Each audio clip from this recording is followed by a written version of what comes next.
ఒక్కసారి కొమ్మూరి గోల్డ్ కి కాల్ చేయండి. తాకట్లో ఉన్న మీ బంగారాన్ని విడిపించి మార్కెట్ ప్రైస్ కి వాళ్ళు కొనుక్కుని మిగతా డబ్బులు మీకు ఇచ్చేస్తారు. అందరికీ నమస్కారం. వెల్కమ్ టు మనం టీవీ. నేను మీ పవన్ పేస్వాడ, అనలిస్ట్ డివి శ్రీనివాస్ గారు మనతో ఉన్నారు. ఆయనతో మాట్లాడదాం. సార్ నమస్తే. నమస్తే. వల్లభనేని వంశీ ఇప్పటికే సత్యవర్ధన్ కిడ్నాప్ కేసులో బెయిల్ వచ్చింది, అయినా కూడా రిమాండ్లోనే ఉన్నారు. గన్నవరం టీడీపీ ఆఫీస్ పైన దాడి కేసులో ఆరోగ్యం బాగాలేక పాపం గన్నవరం ఆసుపత్రికి, విజయవాడ ఆసుపత్రికి చికిత్స కోసం తిరుగుతూ ఉన్నారు అటు ఇటు, అయినా కూడా జైల్లోనే ఉండాల్సిన పరిస్థితి. దాంట్లో బెయిల్ వస్తే బయటకు వచ్చే అవకాశం కొంతమేరకు ఉండొచ్చు. కానీ ఇప్పుడు వల్లభనేని వంశీ మెడకి మరొక 2 కేసులు చుట్టుకోబోతున్నాయా? నకిలీ ఇళ్ల పట్టాల కేసులు, మట్టి దందా కేసులు. ఇవి వల్లభనేని వంశీ పైన ఈరోజు విచారణకు ఆదేశించారు. మరి ఆ కేసుల పురోగతి ఏ విధంగా ఉంది? వల్లభనేని వంశీకి ఆరోగ్యపరంగా ఏమన్నా ఉపశమనం లభించి రిమాండ్ నుంచి బయటకు వచ్చే అవకాశం ఉందా? ఎలా చూడాలి? వల్లభనేని శేషు వంశీయ శేషునా అంటే ఏదో శేషు సినిమాలో రాజశేఖర్ ఫోటో ఈయన ఫోటో పక్క పక్కన పెట్టి అసలు నీకు సోషల్ మీడియాలో హల్చల్ చేస్తున్నారు. అసలు అచ్చం శేషులానే ఇతను కూడా ఉన్న పరిస్థితి. అంటే ఎందుకు ఈ పరిస్థితి వచ్చింది? అప్పటి నోటి దూల. మీ పోలిక భలే ఉంది సార్. అంటే ఇప్పుడు చంద్రబాబును ఉద్దేశించి నోటి దూల. ఆయనే నీకు రాజకీయ జీవితం.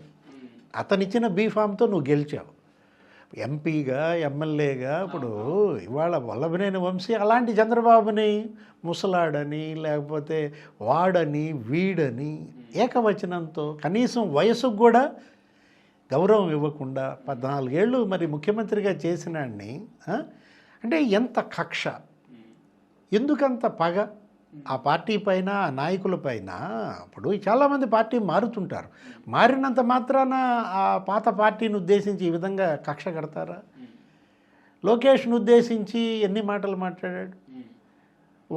వాడు ఫోటోతో నేను గెలిచానా, వాడెందుకు గెలవలేదు అక్కడ మంగళగిరిలో.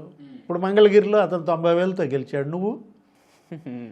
అంటే ఇవాళ అతని నోటి దూల. భువనేశ్వరి మేడంను ఉద్దేశించి అతను అన్న మాటలు, లోకేష్ పుట్టుక పైన వీళ్ళు చేసిన ప్రేలాపనలు, అసలు సభ్య సమాజం తల వంచుకునేలాగా.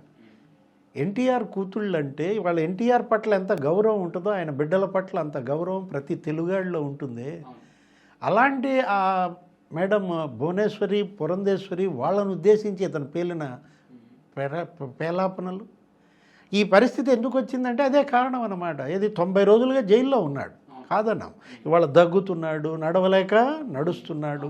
అంటే ఇప్పుడు బోరగడ్డ అనిల్ సేమ్ సిట్యుయేషన్, అతను నోటి దూల. జగన్మోహన్ రెడ్డి ఇప్పుడు నాకు గనక పర్మిషన్ ఇస్తే అరగంటలో చంద్రబాబును చంపుతా అంటాడు. కోటంరెడ్డి శ్రీధర్ రెడ్డిని బుల్లెట్కి కట్టుకుని గుంటూరు లాక్కొస్తా అంటాడు. అసలు ఏమి బూతులు. ఆ బోరగడ్డ అనిల్ అతను ఇదే పరిస్థితిగా. నిన్న చూసా ఏదో వీడియోలో, నడవలేక నడుస్తున్నాడు. వంశీ కూడా నడవలేక నడుస్తున్నాడు, దగ్గుతున్నాడు. ఇలాంటి పరిస్థితుల్లో కూడా వీళ్ళ మీద జాలి, సానుభూతి జనంలో ఎందుకు రావటం లేదు? కారణం అదే. ఏది మీరు అన్నారు ఏంటి, పీటీ వారెంట్ ఏదో వేస్తున్నారు, నకిలీ పట్టాలు. అంటే ఇవాళ దొంగ పట్టాలు. ఏది అసలు తహసీల్దార్ స్టాంప్ వీళ్ళ దగ్గర, తహసీల్దార్ మెయిల్ ఐడి, పాస్వర్డ్ వీళ్ళ దగ్గర. అంటే ఎలా? ఇప్పుడు ఐఏఎస్లు, ఐపీఎస్లు ఏమో జగన్మోహన్ రెడ్డి డమ్మీలు చేస్తే, నియోజకవర్గంలో ఎమ్మెల్యేలేమో ఈ తహసీల్దార్లని, ఈ సబ్ ఇన్స్పెక్టర్లు, సర్కిల్ ఇన్స్పెక్టర్లని, లేకపోతే సబ్ రిజిస్ట్రార్లని వీళ్ళు డమ్మీలు చేసేసి వాళ్ళ దగ్గర మొత్తం స్టాంపులు వీళ్ళ దగ్గర ఉండేది. ఇప్పుడు ఆ గన్నవరం నియోజకవర్గంలో కొన్ని గ్రామాల్లో నకిలీ పట్టాలు వీళ్ళు పంపిణీ చేయడం, తహసీల్దార్ స్టాంపులు కూడా వీళ్ళే వేయడం. పాత తహసీల్దారు, ఇప్పుడు తహసీల్దారు ఇద్దరు రిపోర్ట్ చేశారు. హనుమాన్ జంక్షన్ పిఎస్లో వంశీ పైన కేసు 420, 120B అనేక సెక్షన్ల పైన. ఇప్పుడు ఏంటి, ఇప్పుడు ఈ కేసులో ఏది మీరు అన్నారు, తెలుగుదేశం పార్టీ కార్యాలయం దగ్ధం కేసులో బెయిల్ కనుక వస్తే ఇప్పుడు ఇందులో అరెస్టా? పీటీ వారెంట్ను కోర్టు అనుమతించిన నేపథ్యంలో సమీప భవిష్యత్తులో అతను జైల్లో నుంచి వచ్చే అవకాశం లేదు. ఒకవేళ ఇప్పుడు ఈ నకిలీ పట్టాలు ఇక్కడే కాదు, నీకు మొత్తం రాష్ట్ర వ్యాప్తంగా ఇదే జరిగింది.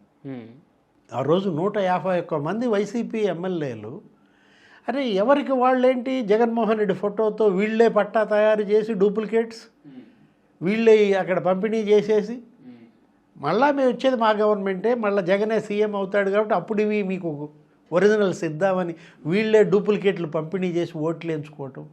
మచిలీపట్నంలో నకిలీ పట్టాల కుంభకోణం ఏమైంది?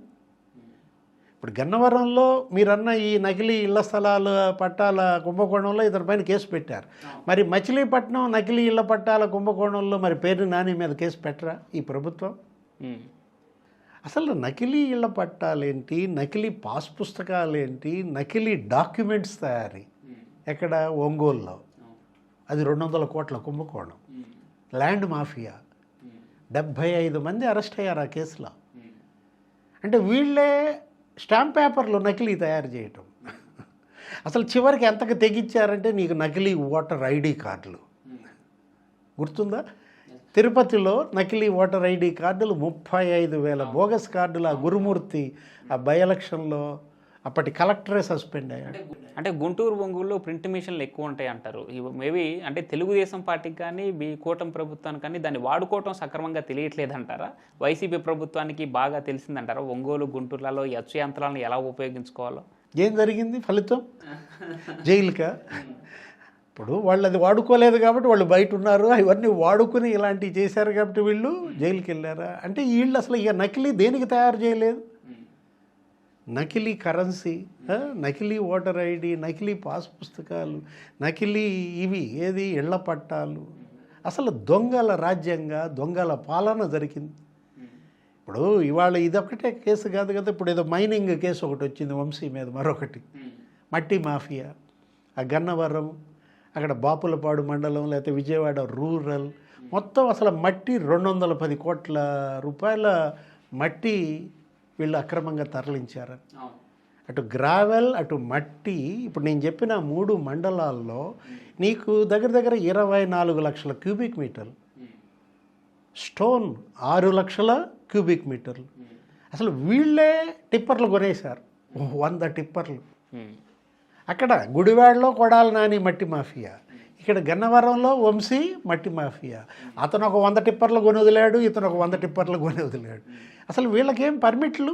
నకిలీ పర్మిట్లు.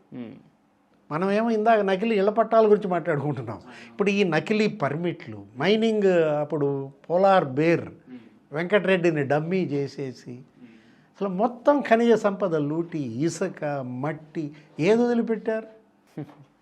ఇప్పుడు ఈ వరుస కేసులు ఇవాళ జైళ్ళు ఇది చూస్తుంటే ప్రజాధనాన్ని ఇవాళ ఈ ప్రభుత్వం కాపాడాలి. ఏది బాధితులకు న్యాయం చేయాలి, దోషుల్ని కఠినంగా శిక్షించాలి. నిన్న మనం చూసాం వల్లభనేని వంశీ ఆరోగ్య పరిస్థితి చూసాం. మీరు అన్నట్టుగా నడవలేని పరిస్థితిలో ఉన్నాడు, దగ్గుతూ ఉన్నాడు. 40 నిమిషాల్లో కంటిన్యూస్గా దగ్గుతూనే ఉన్నాడు.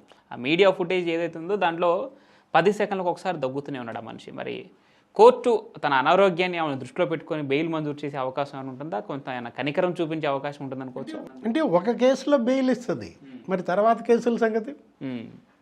ఇప్పుడు వాళ్ళు రెడీగా ఉన్నారు పోలీసులు. మనం చూసాం పోసాని కృష్ణమురళి పరిస్థితి ఏమైందో. ఇప్పుడు పొన్నగోలు సుధాకర్ రెడ్డే వాపోయాడు కదా, నేను వెళ్ళి పాపం అక్కడికి వచ్చి నేను బెయిల్ తీసుకొచ్చే లోపు అక్కడ ఇంకో కేసు పడింది, అక్కడికి తీసుకుపోయారు. ఇప్పుడు ఇవాళ వర్రా రవీంద్రారెడ్డి పరిస్థితి ఏమైంది?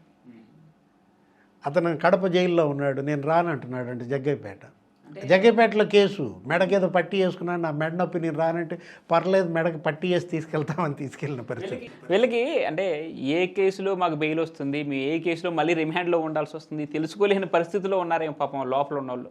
అంటే అన్ని నేరాలకు పాల్పడ్డారు. అధికారాన్ని అడ్డం పెట్టుకుని అప్పట్లో అరెస్ట్ కాకుండా తప్పించుకున్నారు. ఇప్పుడు ఇదే ఈ నకిలీ ఇళ్ల పట్టాలదే ఉంది. ఇది వాళ్ళ కేసా? యార్లగడ్డ వెంకట్రావు వైసీపీలో ఉన్నప్పుడు పెట్టిన కేసు ఇది. ఇప్పుడు ఏం జరిగింది? అప్పుడు అతను జగన్మోహన్ రెడ్డి సీఎంగా ఉన్నప్పుడు పార్టీ మారి జగన్ అడ్డం పెట్టుకుని తన పేరు ఓలుపల్లి రంగా పేరు ఇంకొక 4 పేర్లు తీయించేసుకున్నాడు. ఇప్పుడు మళ్ళీ పునర్విచారణ, దాంట్లో జైలు. అంటే చేసిన పాపం వాళ్ళ వెంటబడి తరుముతోంది. నోటి దూల తెచ్చిన తిప్పల. ఏదో సినిమాలో మహేష్ బాబు అంటాడు, శర్మ నాకు ఈ నోటి దూల అన్న సమంత సినిమా ఏదో. ఇవాళ వంశీ నోటి దూలే ఇవాళ అతనికి ఈ పరిస్థితి. రైట్, చూద్దాం ఏం జరగబోతుందో విచారణలో. Thank you sir, thank you so much. నమస్తే.